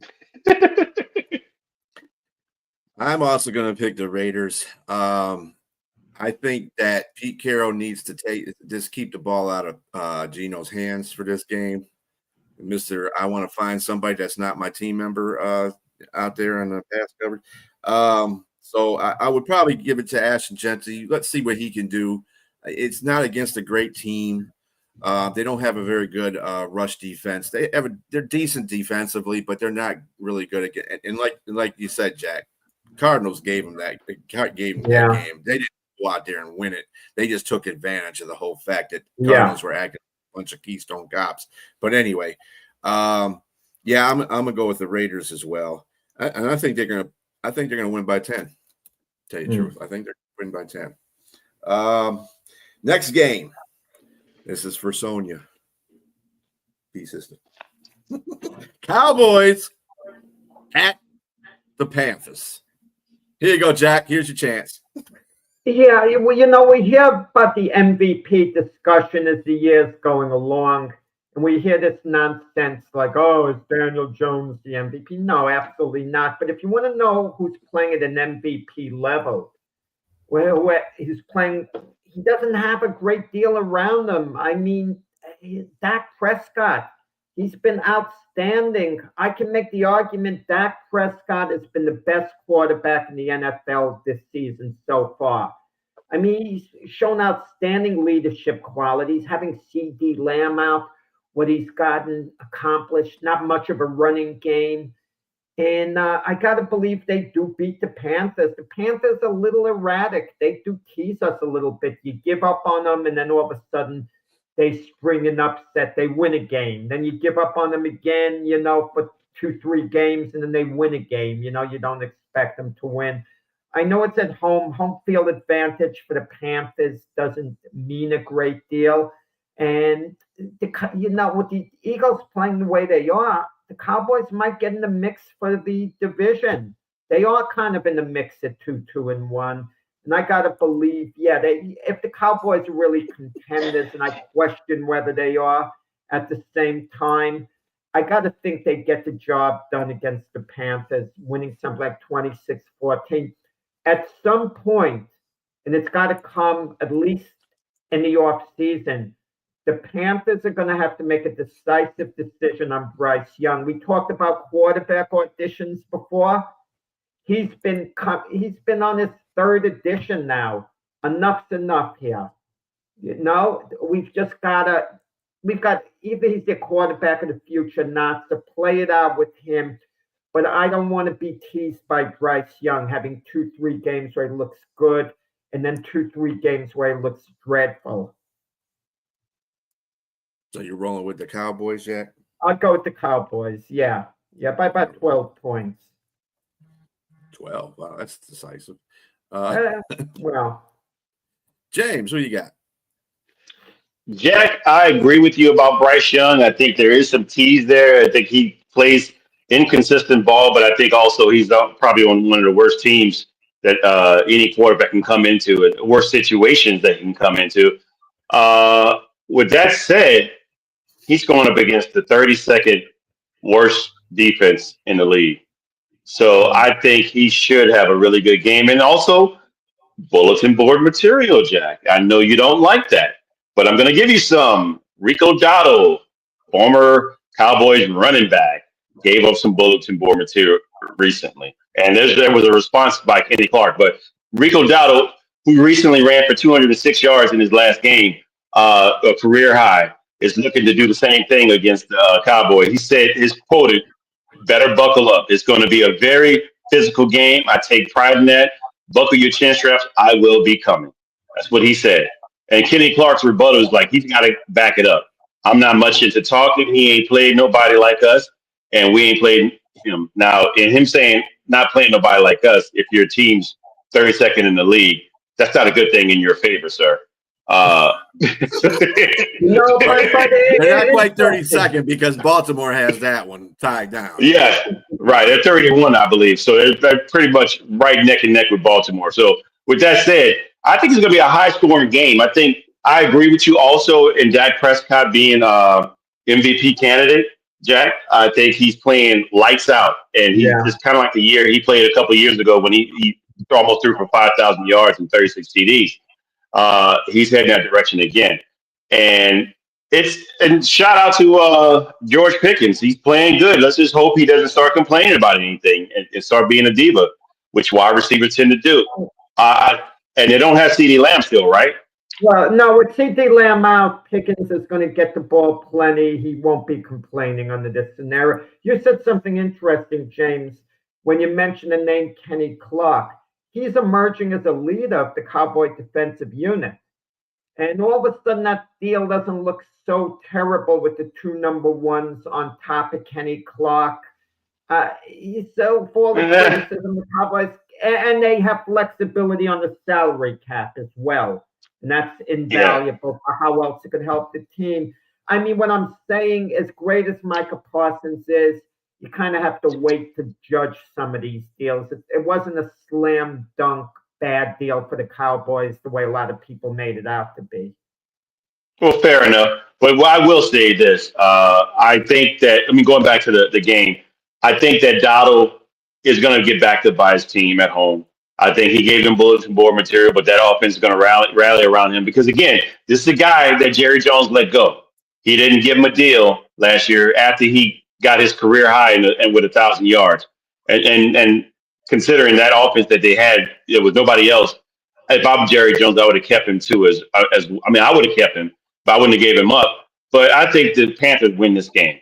I think they're going to win this at home. It's going to be a high-scoring game, and I think both teams are going to do well. But, both teams are missing a receiver, and, I just think that Dowdle has a good game. And I think the Panthers win maybe by 3 or so. I was tempted to pick the Panthers despite me saying the Cowboys were by 12. I just can't trust them. That's my problem. They've let me down too many times when I have picked them. Fair enough. Yeah. And talking about defense, Carolina's defense isn't that good either. Come on. No, for sure. And Dak is going to destroy that defense. Dak is playing at his caliber when they had the number one offense in the league right now. He is playing at that caliber. They have a pretty good running game with Javonte Williams right now. Javonte Williams is playing really well. And Ferguson is starting to come off the schneid. He's starting to catch balls. And of course, you got Pickens. So with all that being said, I mean, they beat the Jets last time. They put 37 up on the Jets. No, yeah, it's the Jets. Their defense. I think their defense is better than Carolina's defense. I think their offense is about the same where Carolina is, though, right now. They're still trying to struggle to find an offense. So with that being said, and Dallas played better defense. They did. They played better defense. I'm giving this to Dallas, and I think Dallas is probably going to win about more than 10 points. I just don't see Carolina just doing. I like Carolina at home, but this is Dallas. This isn't Atlanta. Okay, this is Dallas. So, I'm gonna pick Dallas in that.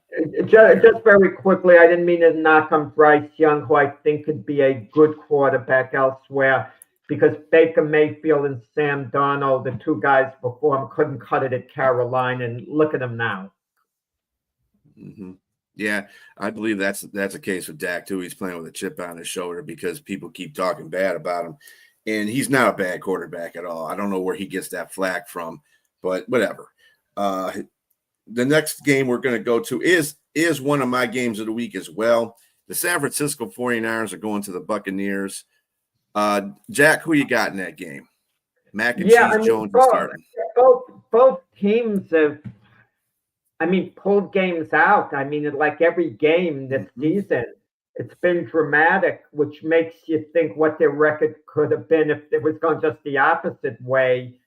I just like the Tampa Bay Buccaneer team better. I like them better at the beginning. Yeah, I picked them to go to the Super Bowl. and I didn't even pick the 49ers to have a winning record.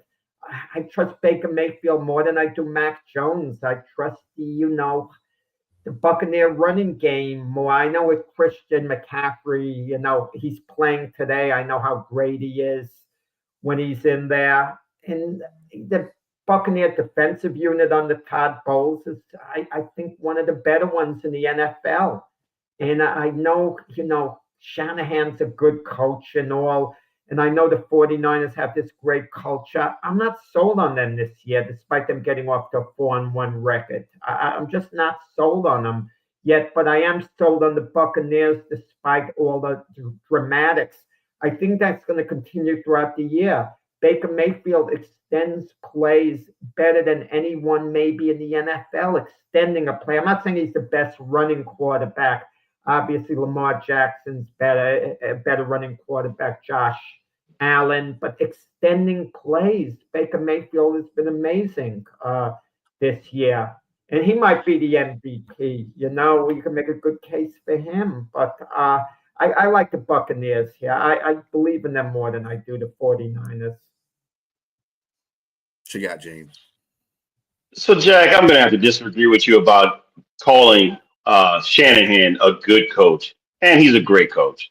He's great. I mean, considering all the injuries you're not trusting him, but all the injuries, I didn't trust him either. But I have to give him a little more nod. I have to say that I was wrong. Considering all the injuries they've had this year, all that they came into the season with, and they're still 4-1, and they actually played really good teams, some of the games they played. And they won those games. So that's attributed to great coaching and to having good depth, to having utilizing players and knowing their strength. And they have really good depth. So I just think that they're going to go to Tampa Bay. The only reason I'm giving Tampa Bay the game is because it's in Tampa Bay and because they have a really good team as well. And I like their quarterback. But I got to give credit to Mac Jones. I was calling him elbow macaroni because I thought the arm was pretty bad. But, man, it's like instead of elbow macaroni, it's return of the Mac because the Mac is playing like he belongs. Like he belongs in the NFL.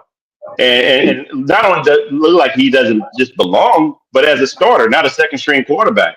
He's actually playing pretty good. You can't go ahead and say what you're going to say. I like Mac Jones, but hypothetically, if Brock Purdy retired, would you pay Mac Jones franchise quarterback money at this point? I wouldn't trust him to do that, not at all. He'd have to still audition for me. But Baker Mayfield, when they have to give him a new contract, he's going to be one of the highest paid QBs in the league. Baker Mayfield's gotten to the point where we can fully trust him now. He's gotten to that point finally, no ifs or buts about it. We know Baker Mayfield's an elite quarterback. We don't know that about Mac Jones.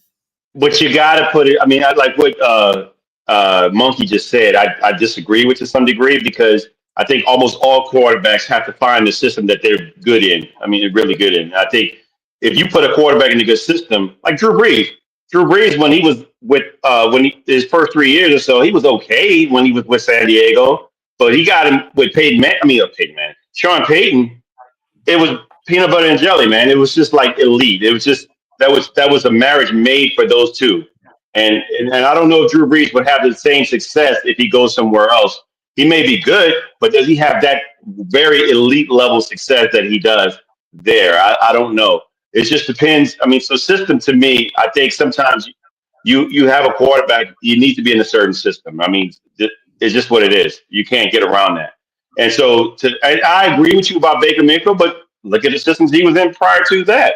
I mean, Baker Mayfield looks much better than where he's at right now than what he was. He has a lot more freedom and he has better receivers.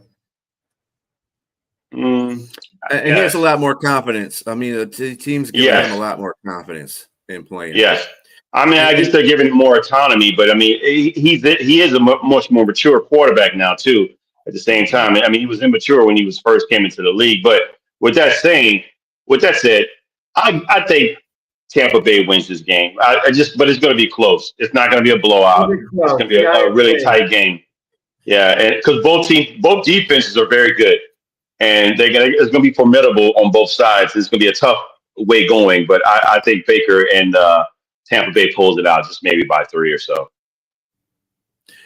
So I got an interesting question to ask you, Jack, because you brought this up during the conversation about Mac Jones and Brock Purdy.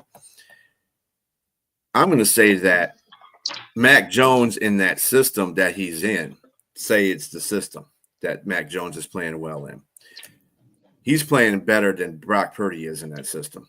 I'm sorry. Brock Purdy got paid a lot of money.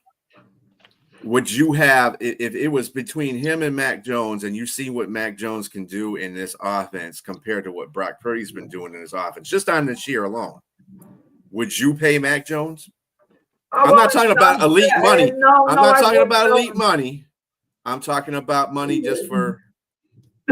You're asking me who I would rather have as my quarterback, Mac Jones or Brock Purdy, and it's Brock Purdy.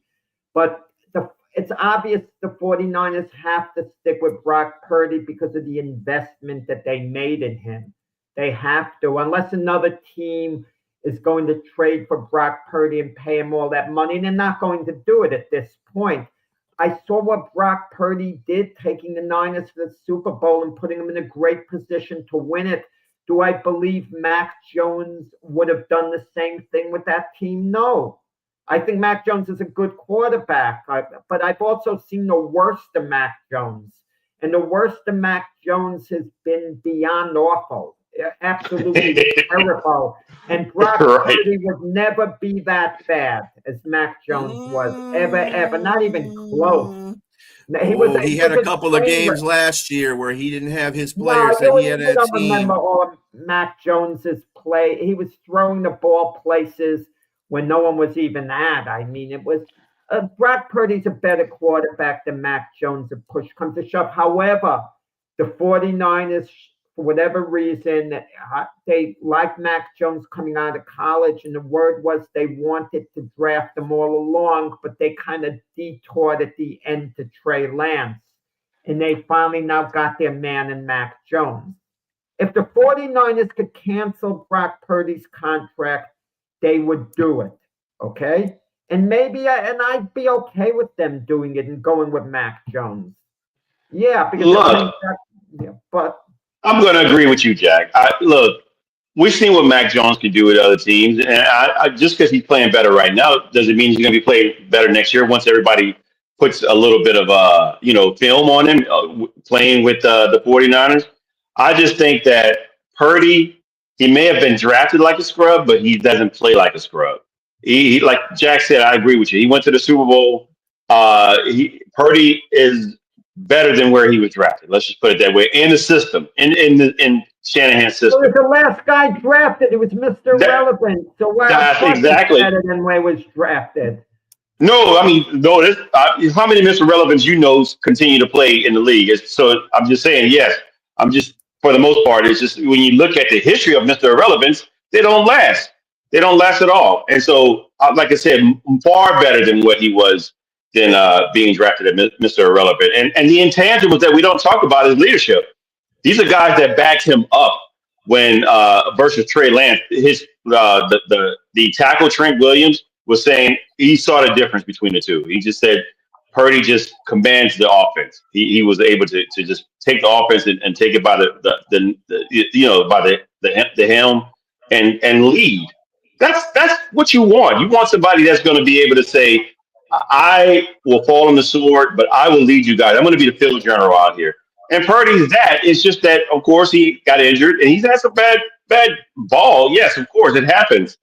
But I'm going to agree with Monkey as well. You paid this guy the money. We're going to keep this guy as our quarterback. But auditioning is Mac Jones. Mac Jones is going to get a job somewhere. He's not either he's going to be a backup here or he's going to be a starter somewhere else. It's not going to be the other way around. Yeah, I'm just because you take your team to the. I mean, Trent Dilfer went to a Super Bowl. Come on, it's Brock Purdy has the team around him. He had good time. Whenever this is proven a pudding, when he does not have his players around him, he fails. He can't make anything out of something. And that's usual of most quarterbacks. I'm not going to lie about that. But at the same time, I don't see that. Mac Jones is coming to a system he's never been into before. He's playing with lesser talent than Brock Purdy was anointed with when he first came on the San Francisco 49ers. And he's doing well with that. He's taking what's the quarterback, the receiver that came from New England that fouled him there? Bourne. He's making Bourne a superstar basically because he knows that guy, and he's playing within the system. I agree that Mac needs to play in a system. He's a system. He's definitely a system quarterback. You can't put him on any team and think he's going to be out there doing that. But it's the same thing for Purdy. We will never know because Purdy hasn't been in the teams before. But when he's been in those situations where he hasn't had his players, he's played awful. Okay, so I'm just saying, I don't believe in Purdy as much as you guys do. At this, and that's fine. I don't think Mac Jones is ultimately the answer, but he's playing better right now, and he's playing in the system. So, but at the same time, I'm going to pick the Buccaneers too because it is in Tampa. I think their defense is going to rise up. And I think San Francisco, they're grit. This is going to be a gritty game. This will probably be like somebody said, an overtime game. I wouldn't be surprised because it's that gritty. Both teams are gritty. Let me just tell you a little bulletin coming in. The game's only a few minutes old, but the Jets are up 3-0. So I would assume there you go. they Look at scored in that. the opening drive of the game. I told you that Pittsburgh defense is crap. But for all I know, they fumbled the kickoff, the opening kickoff to Broncos, and the Jets went 3-and-out and kicked a field goal because they win territory. I'm not saying that happened, but that I could see that.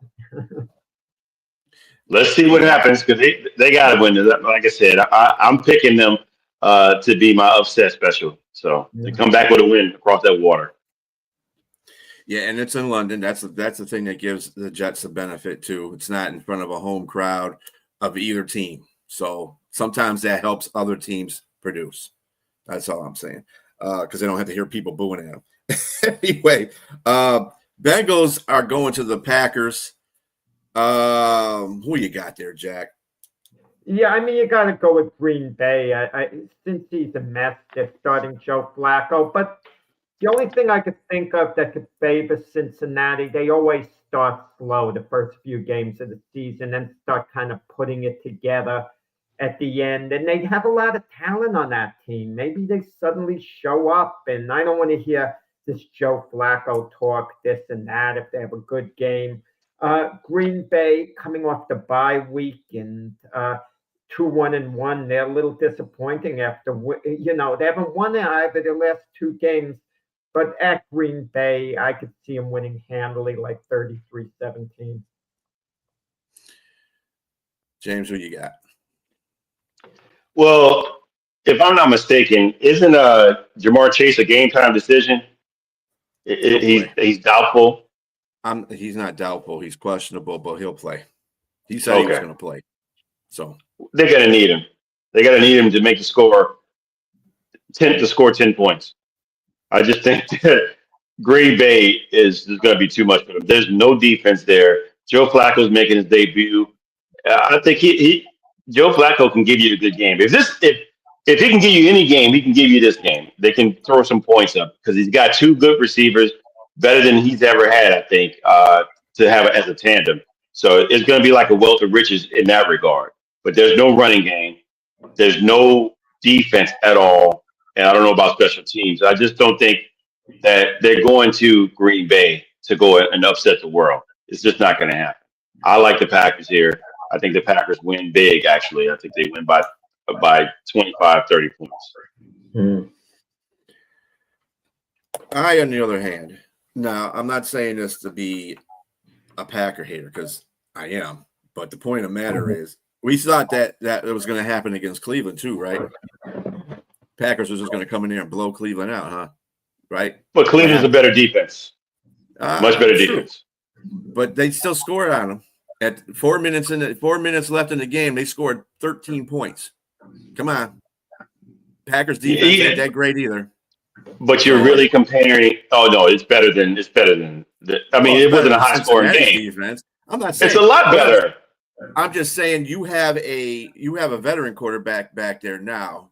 Yeah, Browning was just running for his life back, basically. Now I'm not saying that's going to help Flacco any either, because their offensive line's got blocked for one thing. That's going to be hard, and they don't have a very good offensive line or defensive line, but he can make better decisions as a veteran right now than Browning can, because Browning is just all over the place. That game against the Lions, man, he should have never been throwing some of them passes, dude.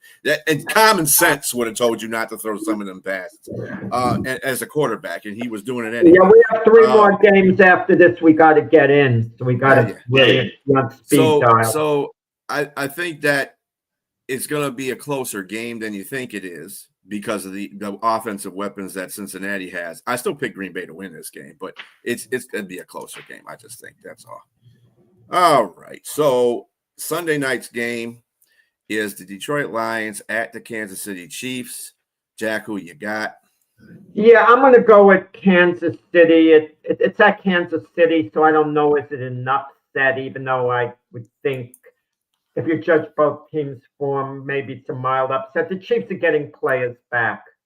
They're getting players back. They'll be getting a little better as they go along, and I see them eking it out. Well, like a tight game, 23-22, call it. So you got the Chiefs? Yeah. Okay. You got the Chiefs? I got the Chiefs, yeah. What's Jack's records on the pick'ems? Because it doesn't sound like it's going well. I don't know. I got to add them up. I haven't added them up lately. I know we don't have much time here. I'm just going to say I got the Lions. Even with the Chiefs at home, I know Chris Jones is probably going to want to bounce back from the game that he had with the statue situation. So he's probably going to play a much better game. But I don't think it's enough to be able to stop that offense of the Lions the way they're playing right now. They're going to put up another 30, 40 points again this game, and it's in Kansas City. So I got the Lions winning big. Glad you have that much confidence in the Lions, James.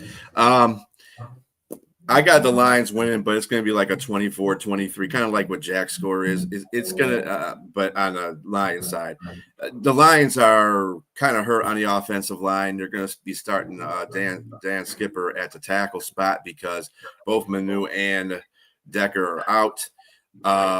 Their defense is pretty bad in the second. Well, it's not bad, but it's pretty depleted in the secondary right now. Both starting corners aren't playing, which is DJ Reed and Terrion Arnold. So they're going to have to rely on Amik and Rock Ya-Sin to be the 2 corners on that.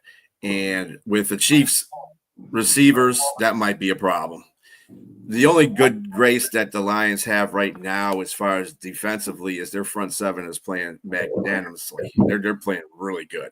They're getting to the quarterback. They're all over the place. The linebackers are playing really well. The key to this game is how they contain Patrick Mahomes. If they do the same game plan that they had against Lamar Jackson, this game will go definitely the Lions' way. If they don't do that, then, Patrick Mahomes is going to have his way. So I got the Lions winning by a point because I'm a homer, but it is going to be a close game. I'm just going to let you know. They could go either way. Chiefs are getting a lot of players back, so that's a good thing for them. They're going to and they're starting to turn that corner. These games that you're watching, yeah, they lost to Jacksonville, but they're starting to turn corners a little bit. So, and that offense is a really big thing that they need to turn a corner on. So, Monday night's game. We got the Buffalo Bills versus Atlanta. Who you got, Jack? Yeah, bounce back game for Buffalo after losing to New England. I'm not going to complicate it. They're just a better team than Atlanta, who's a bit erratic, and I don't think Atlanta's going to the playoffs. Buffalo's a Super Bowl threat. Buffalo 30, Atlanta 14.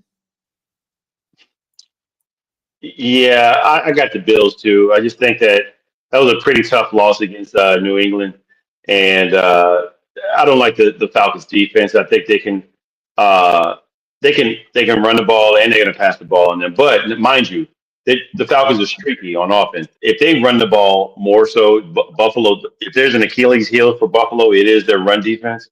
They're giving up a lot, and so Bijan Robinson should have a really good game. and it should open up play action for Drake London. I just think, but Darnell Mooney's going to be out, so that takes away a weapon from them, so they can double team. I like the Bills playing away. I don't know if it's by 10 or not, but definitely they're going to win the game. Yeah, I'm gonna go along with the Bills too. I don't think the Falcons are on their playing level yet. You got Josh Allen. He's a superlative in any game, but don't forget about James Cook. James Cook right now, to me, is the best running back in this game because he can run through and around defenses. He's having a fabulous year. And I told Monkey they need to pay that guy because he's one of those guys that make that offense go. And as long as he does that, it's going to be leaving a lot of people open, and that's what they need. That's what the Bills formulate for offense. I don't never have a problem with their offense, but you're right. Their defense is leaky with the run defense, and Bijan should have a pretty good game, but I just can't see them outlasting the Bills. So I will definitely take the Bills in this one. All right, last Monday night game because there's two of them. Chicago. Oh, this is going to be a good one. The Bears at the Commanders or Redskins. This might turn out to be the most fun game of the week. I'm looking forward to the two quarterbacks dueling, Jaden Daniels, Caleb Williams, and Washington's intriguing. They go to the NFC Championship game, then we think maybe they're a little overrated. I got to go with the Commanders at home to win this one, something like 21-17. It's going to be a lot of fun watching Daniels and Caleb Williams. I predict they both play well on balance.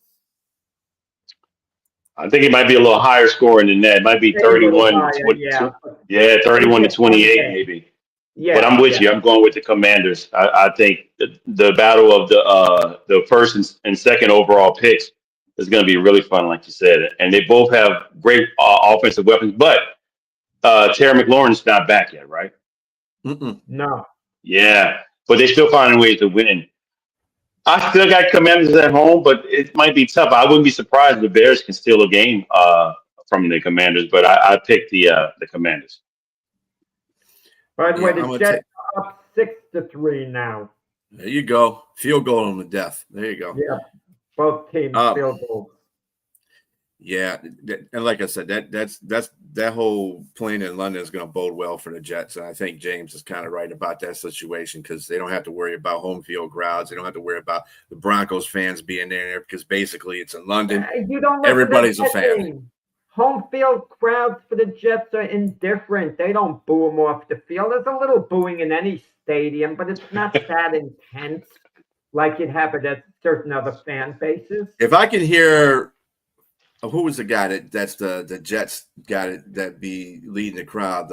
What's his name? Fireman Ed, whatever. Yeah, Fireman Ed. I can hear him at some games over everybody. So that tells me right there, you might not think that's booing, but silence is deadly too. If I can hear that guy over everybody in the stadium on TV, that's the problem. So booing sometimes from New York doesn't necessarily mean they boo because they're displeased. If they don't show them any kind of, if they show them silence, to me, that's just as bad. You know what I'm saying? But anyway. But it's still good for them either way. I think the Jets are going to play a pretty good game in this one. I also have the Commanders because I like Bill. And you know who Bill is? He's the running back that likes to call himself Bill because he's got that long name. But he's a very good running back, very underrated. Now he's going to be a starting running back now because, what's his name? The other guy, he can't. He's not starter material. He's Rodriguez. That's who it is. Rodriguez. He's a good running back, but he's not better than Bill. Bill is showing his stuff right now. So I am going to go just based on that. Chicago has a little bit of a hard time stopping the run themselves. They got to shore the whole situation up for them to be complete on defense. But I think that's what's going to win them the game is that running game for the Redskins. And of course, Jaden Daniels is going to run anyway. The Commodores, the Redskins, the Commanders, whatever you want to call them, like Brent, the Redskins. So I'm going with the Commodores. So is there anything else anybody wanted to add to this situation? Because we're about to get off here and watch some football and enjoy our Sunday. Anything, Jack? Hey, congratulations to the Milwaukee Brewers beating the Chicago Cubs, and they go on to play the LA Dodgers, who they'll lose to the Dodgers, and then Seattle Mariners will beat the Toronto Blue Jays, and then the Dodgers will sweep the Mariners in the World Series. I like that. I go out on the limb. I don't wait till the very end. With 4 teams left, it's kind of hard to go on the limb. But anyway, other than that, everybody have a very good rest of your Sunday. Again, join Jack and Keith on Monday's show. And, of course, Jack later on that day at 7 o'clock p.m. Eastern Standard Time with the Glad Fist. Other than that, everybody have a great rest of your day.